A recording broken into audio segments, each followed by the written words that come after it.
Hi, everybody. Welcome back. We're on the acid rock era part 2, and here we get started with the Grateful Dead. The Grateful Dead was also a San Francisco Bay Area band, and during the rise of the psychedelic counterculture of the 60s. The founding members, Jerry Garcia, vocal and guitar, Bob Weir, Pigpen, Phil Lesh, and Bill Kreutzmann. Mickey Hart later joined in 1967. Grateful Dead's debut album, March 17th, 1967, is here. I've got the full album in itself. I'm just going to play a touch of the first song, of course, but obviously in this sense, I've got it here for you. I'm hoping that you'll go through it.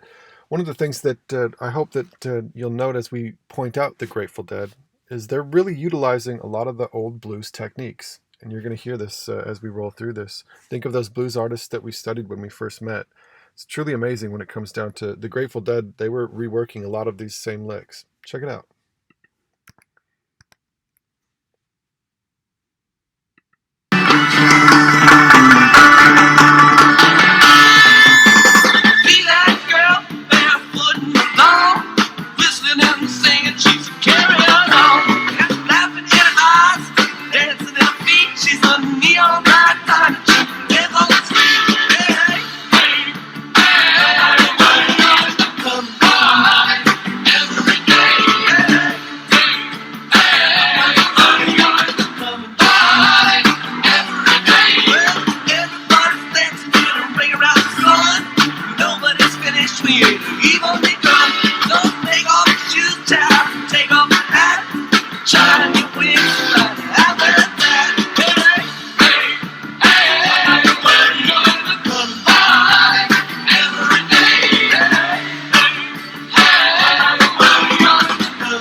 And then in the last video, of course, you saw Dancing in the Street, and this was also live in San Francisco. And of course, if you'd like to check that out, feel free to. Truckin' is one of their most successful radio format singles, and the single reached number 64 on January 27th, 1971 on the US Pop Singles Chart. Stayed in the chart for 8 weeks. And so this is their, the closest thing to their hit is Truckin'. And hopefully they don't take it down. Every once in a while I'll post this and it'll get taken down. If it does, of course, feel free to come back to the site and play it. I've got the link here for you.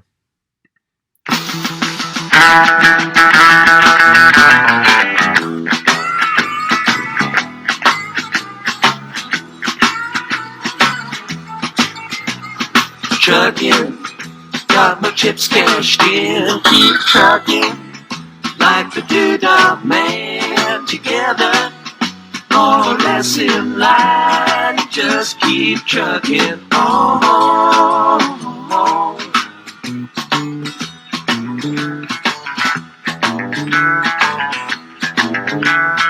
Arizona is flashing marquees up on Main Street. Chicago, New York, Detroit, and it's all on the same street. Your typical city involved in a typical daydream. Hang it up and see what tomorrow brings. Dallas got a soft machine. Houston, too close to New Orleans. New York got the ways and means, and just won't let you be.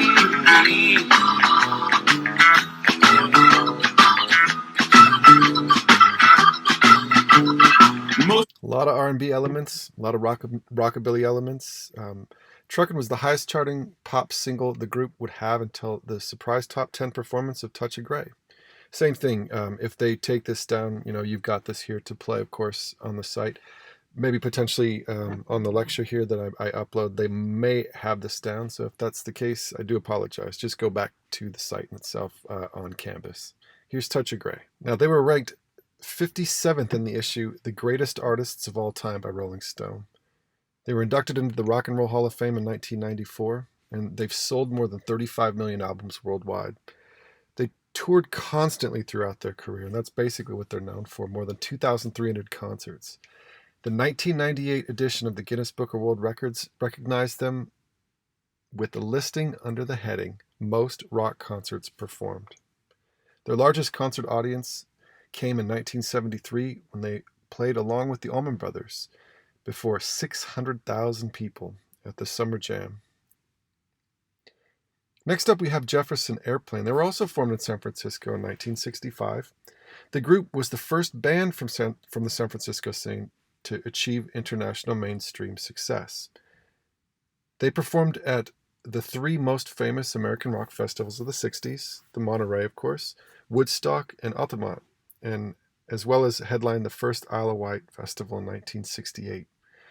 Their 1967 record, Surrealistic Pillow, is regarded as one of the key recordings of the Summer of Love.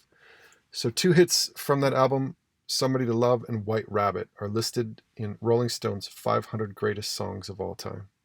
So I've got Somebody to Love here with Jefferson Airplane and also with Dick Clark doing the promotion. Check it out here.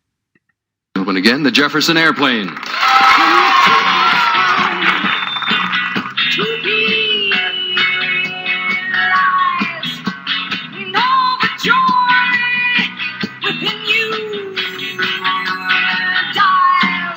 You want somebody to love? Don't you need somebody to love? Wouldn't you love somebody to love? You better find somebody to love.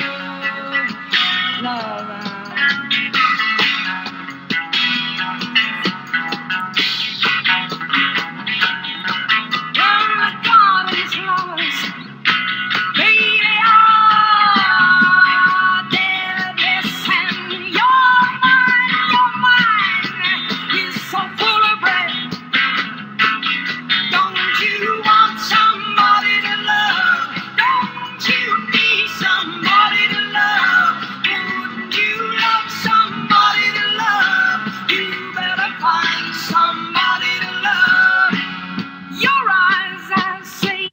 And then we've also got Somebody to Love and White Rabbit here. So I'll play the end of it here in a second. Combination of psychedelic sound and color, and well, if you want to experience it to the fullest, we suggest that you, I don't want to offend any of you, but we suggest that you eat a banana while you're watching. Or smoke a banana, as my brother said, but actually he's pretty far out, even for me. Now here they are, Jefferson Airplane and their latest hit, White Rabbit.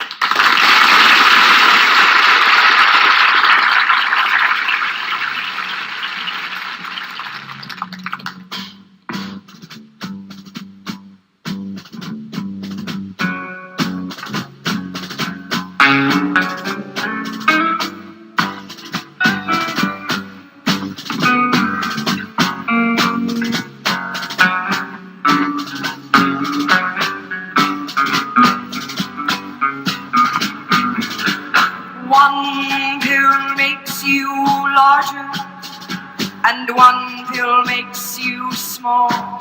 And the ones that mother gives you don't do anything at all. Go ask Alice when she's 10 feet tall. And if you go chasing rabbits, and you know you're going to fall, tell 'em I've got smoking caterpillar has given you a call. Poor Alice, when she was just small.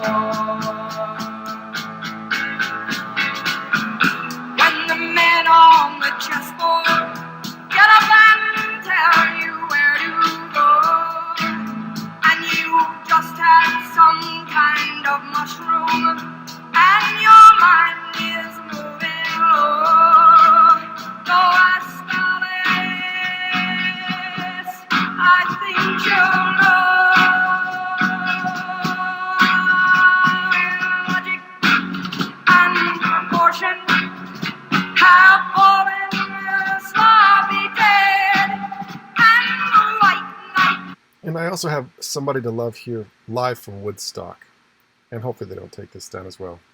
Between 1967 and 1972, they scored a run of 8 consecutive top 20 albums in the United States, with Surrealistic Pillow and Crown of Creation making the top 10.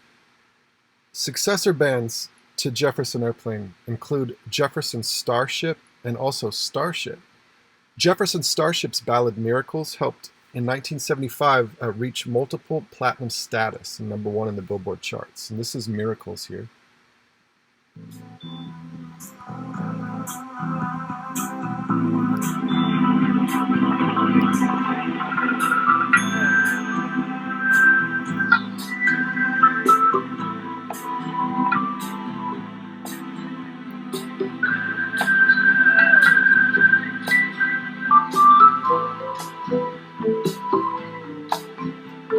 If only you believe like I believe, baby, like I believe, we get by. If only you believe in miracles, so would I. If only you believe like I believe, like I believe, we get by. If only you believe, if only you believe in miracles, so would I. Might have to move heaven and earth, baby. So we're making love, power, power. There's really nothing we can do. You know we could, you know we could. If we wanted to, you know we could, you know we could. We could exist on the stars. It'd be so easy. Oh, we gotta get a little faith in me. Oh, I've been so many places, I've seen something. Yes, I have. I know love is here. Yes, it is. Keeps holding this world together. Ain't nothing better. Ain't nothing better than all the answers to our prayers. Yeah, it's the same everywhere. And then also with Starship, and this is one of their big hits, We Built the City. We built this city. We built this city on rock and roll. Built this city.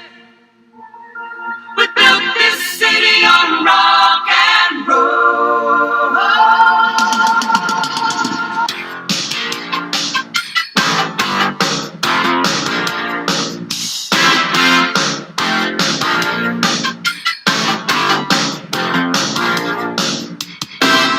Say you don't know me, I recognize my face.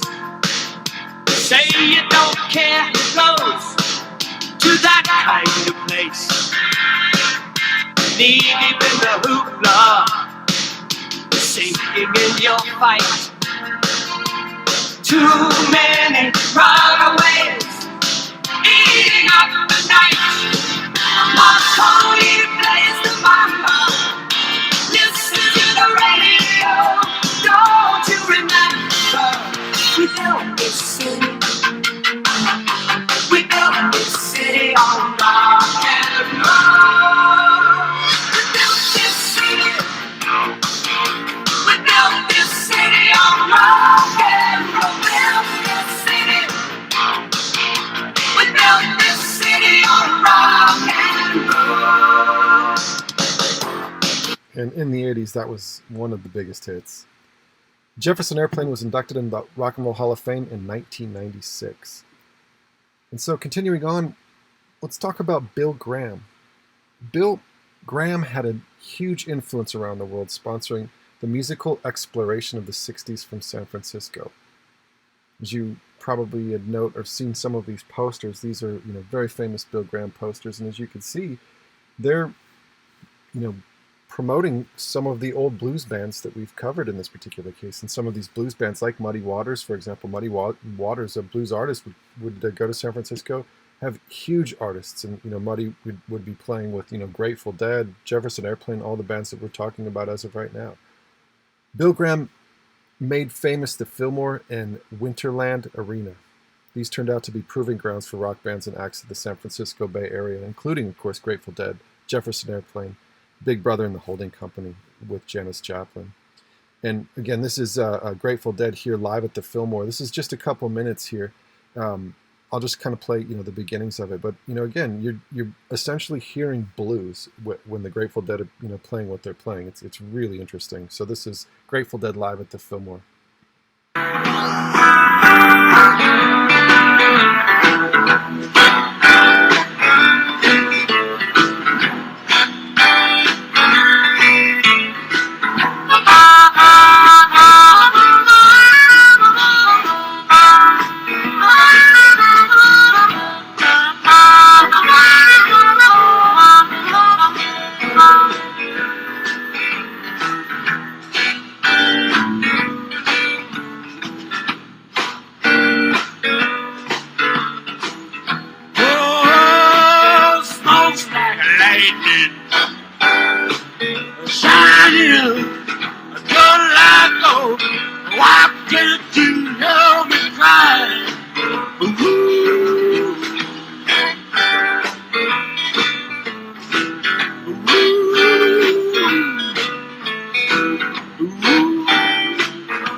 Doesn't that sound like some of the old blues artists we've covered? So that's Grateful Dead, February 12th, 1967. Bill Graham's considered the star, or at least one of the stars of the 60s in San Francisco, because he had professional equipment for the amazing talent to use for their live performances. Before that, the talent, they were bringing in, certain things that, potentially worked in their minds, but it wasn't necessarily professional equipment. Bill Graham made that possible for them, or at least for some of them. It was of the first professional equipment they've ever used. He brought in mics, speakers, amplifiers, with that making the sound quality very, very professional, and to this day, some of the best recordings that we can find, like for example this Grateful Dead recording. And continuing on, we've got the Doors here, also part of this acid culture, but at the same token, the Doors were formed in Los Angeles, a little different, with vocalist Jim Morrison, Ray Manzarek, Robbie Krieger, and John Densmore. The band took its name from Huxley's book, The Doors of Perception, which was a reference to Blake's quote, "If the doors of perception were cleansed, everything would appear to men as it is, infinite." They were among the most controversial and influential and, of course, unique rock acts of the 60s. The Doors' Summer Almost Gone live in San Francisco, to me, is truly amazing, and this is just of the beginnings. Now, the actual recording in itself, I don't believe this is live, but at least you could kind of see some of the antics that they were doing when they first started, live. One thing I like to point out is that the keyboard player, Ray Manzarek, he's actually playing the piano parts, the keyboard parts, electric piano parts, and then he's also playing the bass line with his left hand. Check it out.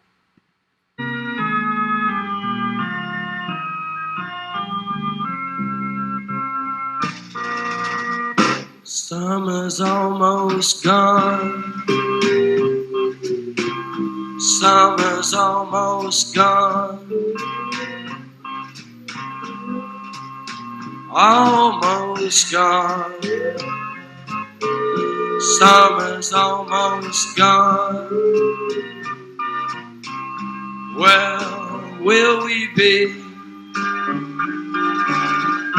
when the summer's gone? Morning found us calmly unaware. Noon burned gold into our hair. At night we... Awesome. The Doors released 8 albums between 1967 and 1971. All but one hit the top 10 of the Billboard 200 and went platinum or better. The 1967 release of The Doors was the first in a series of top 10 albums in the United States, followed by Strange Days, Waiting for the Sun, The Soft Parade, Morrison Hotel, Absolutely Live, and LA Woman. The Doors hold 20 gold, 14 platinum, and 5 multi-platinum album awards in the United States alone. The band had 3 million selling singles in the United States: Light My Fire, Hello I Love You, Touch Me. I've got Light My Fire here. The same thing, if they make us take it down, of course, I'll just lose the media in the middle. You'll always be able to go back to Canvas if we've got it here, but of course I'll play it here. Hopefully they won't do that. Check it out. Light My Fire at the Hollywood Bowl here, in this particular case, 1968.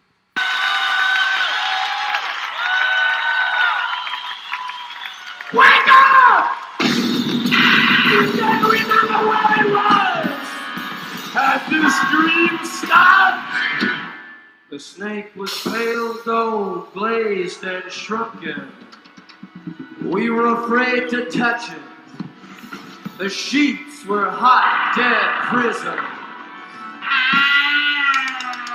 And she was beside me. Oh, she's now young. Her dark red hair, the white soft skin. Now, run to the mirror in the bathroom, look! She's coming in here! I can't live through each slow century of her moving. I let my cheeks slide down the cool, smooth tile. Feel the good, cold, stinging blood. Oh, no! Yes! Night!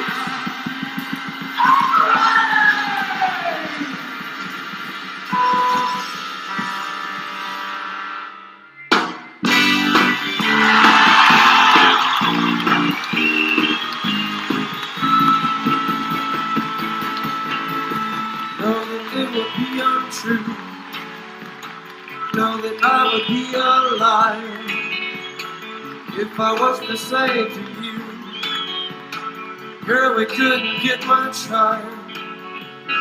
Come on, baby, light my fire. Come on, baby, light my fire. Try to set the night on fire. Time to hesitate is through. The time to wallow.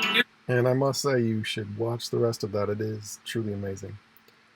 The Doors' Hello I Love You, also from the Hollywood Bowl, but I'll play just a touch of this here real quick.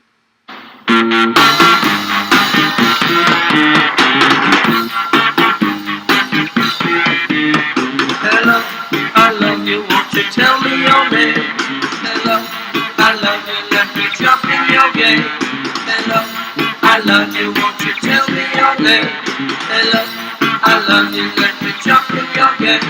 She's walking down the street, lying to every eye she meets. Do you think you'll be the guy to make the queen of the angels sigh? Hello, I love you, won't you tell me your name? Hello, I love you, let me jump in your game. Hello, I love you, won't you tell me your name? Hello, I love you, let me jump in your game. She holds her head so high like a... Truly awesome how Ray's holding down the bass line and also the keyboard parts. It's really cool. The Doors live at American Bandstand, 1967 coverage here. Interesting, you think, yeah. Okay. I'm curious. You mentioned the magic word right as we went into the Bee Gees film. You said something about the Doors. What is the favorite song that you have? Crystal Ship. Just so happens that that's what they're going to do. So that makes a nice introduction. It does. So, ladies and gentlemen, would you please greet the Doors?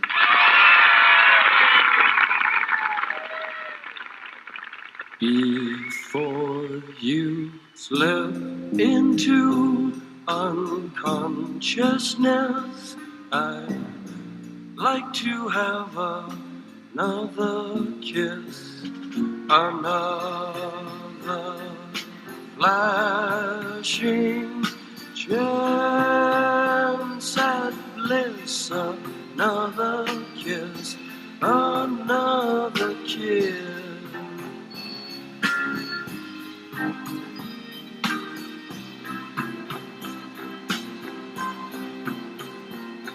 The days are bright and filled with pain. Enclose me in your gentle rain.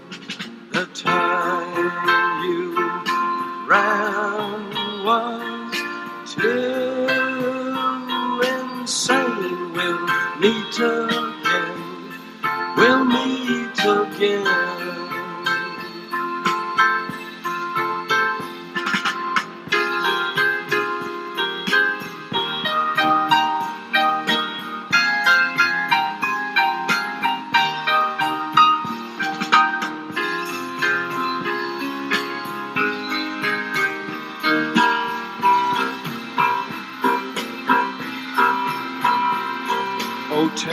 Now, I'll leave you with this. This is an interview with Jim Morrison's father and also his sister. I think you'll love it. Well, Jim was a very intelligent, bright young man, and behaved himself pretty well, really. And he liked to write and draw pictures. He was an avid reader. He read everything, and then he also wrote. He would write he had a book, and this was in high school, he would learn a new word, and then he'd write a whole story around it. So his vocabulary was incredible. He liked all the classics and read everything he could get his hands on.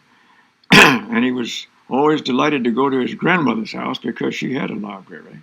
One time he just got up out of class and told his teacher he was going to have a brain tumor removed. And he just walked out of class to go read. When he graduated from high school, he asked my parents for the complete works of Nietzsche. Most kids want a car. I think my brothers and I were pretty close because we moved a lot. So whenever we moved, we were just the ones we knew. The life that I lived as a naval officer required that you to have a period ashore and a period at sea, which meant that probably half the time I was gone. I tried to make him feel like he was the head of the household, and he tried to take care of his mother while I was gone. He went on all the ships that I served in. It was clear that while he had some admiration for the Navy and the fact that I was in it, but he didn't have any interest in it himself to be a sailor or to be an officer. He was 3 years older, but 4 years in grades. So by the time I was in high school, he was in college. I thought he would have success because he was smart and creative and could write well. We were delighted he went to college. He started it out in Florida. I wanted to get him to go to graduate school. We had read, of course, about the film school at UCLA, and I was looking forward to his graduating and going into Hollywood. I just thought he would be a beatnik and be poor all his life. I even spent one whole night crying about it, worrying that no one was going to ever realize his talent, because I knew he wouldn't compromise and become a plumber, or I knew he wasn't going to just do anything. When he ended up in rock music, I was absolutely flabbergasted. Well, he called me on the phone, said he was going on the road with a rock band. And it took me a little bit to gathering what he was really saying, but then, sure enough, that's what it was. And I told him that's ridiculous, that you're not a singer, you can't sing. And I told him he was really, I said, you are on the wrong track here. Get yourself a job. That to me was not a job. I don't know when I was aware that he was in a band. I think it all happened rather quickly. My mom sent me the first album with no note just the album in a package. When I opened it, I was just astounded that was my brother on the cover. Okay, they've got a little rock band there, and they're making some headway. That's fine. But when he turned up on the national TV, why, I was amazed. I didn't have any idea of the talent he had as an entertainer. I still feel that his talent was not vocal, as in the classic term, but that he was an entertainer. He did say a couple of times that he thought that the audience deserved a spectacle. They had paid all that money, and they came to such a huge arena by the time he was famous that he needed to be a showman. We never had an occasion to see them. They were never in the same area. My dad never stopped to listen. They really never stopped to listen to the music. They more just read about it and heard about it. And they didn't really know very much about what he was actually doing. I haven't even heard the lyrics. I've heard the titles like Light My Fire. That's about it. And what it goes on after that, I couldn't tell you. I'm afraid I'm a very poor interpreter of his talent. My dad was in the Navy. He was still an admiral, and he had his own life. And I think Jim knew that this would be an issue with my parents. And I think he just separated himself completely.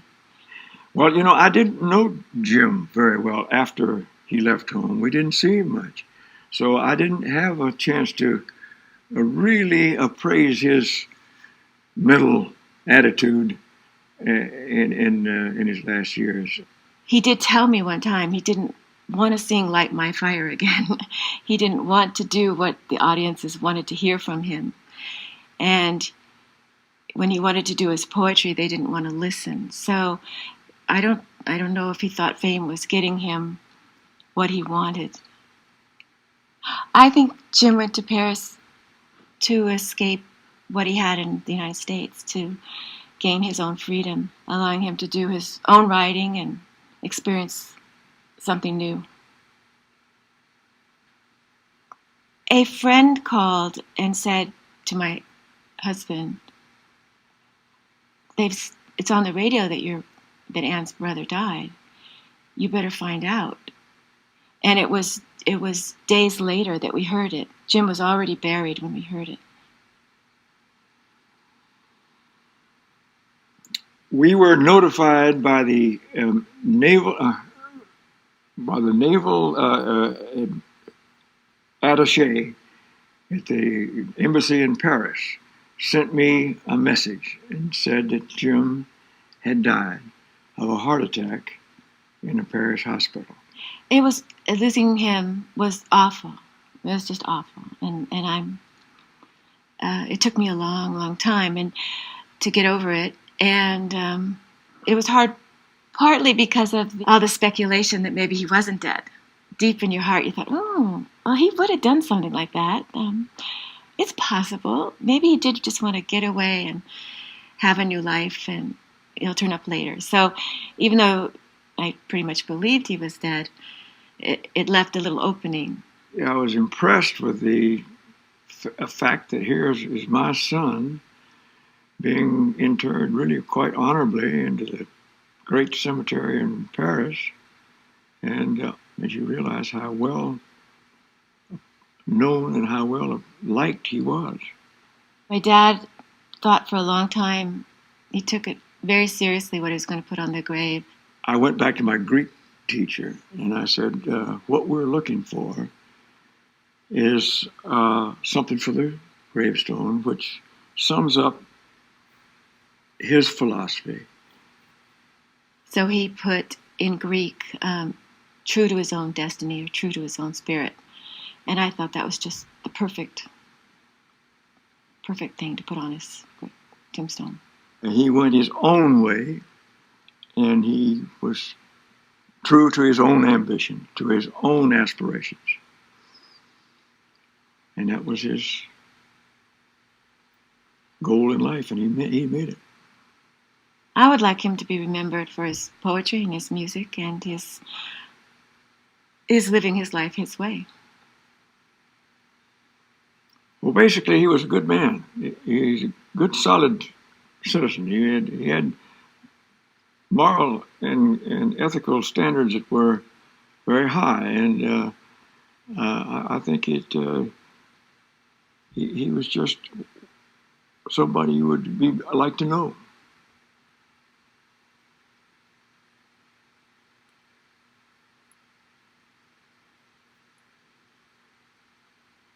So with that said, that's the end of the Acid Rock Era Part 2. Let us know if you have any questions. Of course, hopefully in that sense, you will go back. I do have the full album here, Grateful Dead debut album, March 17, 1967. Listen to that whole thing. I think you're going to love it. Anyway, you guys take care. Have a good rest of your week.